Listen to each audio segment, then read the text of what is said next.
mga tao, kung nais nila maging protektado sa attacks, extraordinary attacks ng demon, ay unang-una, confession talaga.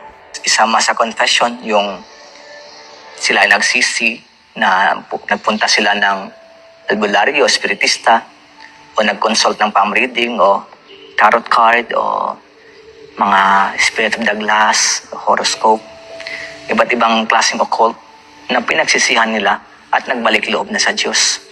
Dahil sa Diyos lang talaga ang kaligtasan. Wala nang iba. Second, yung Holy Mass. Itong mga dasal na to, confession, Holy Mass, ito yung mga sacraments ng simbahan na pinakamataas na dasal ng simbahan. At pinakamataas dito ay ang Holy Eucharist. At saka, lastly, ang Holy Rosary. Every day. Dahil ayaw nila kay ang ating mahal na ina. Yung mga demon, ayaw nila. Kaya, lumapit tayo doon kay Maria.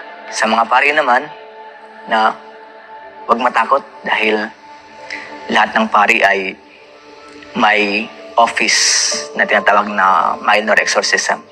Kahit possession, kahit haunted house, kahit open third eye, dasal lang ang minor exorcism ng Pope Leo XIII. Dahil yun talagang intention ni Pope Leo, bakit niya ginawa yung prayer na yun.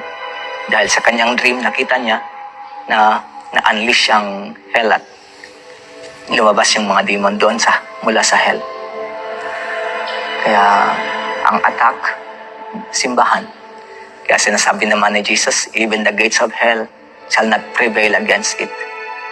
Isang simbahan lang ang tinayo ni Jesus, wala nang iba. Under sa pamumuno ni Peter. At si Peter ang ating first pope. Kaya parati, lumapit sa simbahan. Sumunod sa kung ano ang pagtuturo ng simbahan. Dahil yun ang tinalaga ni Jesus. Si Jesus ang ating sinusundan.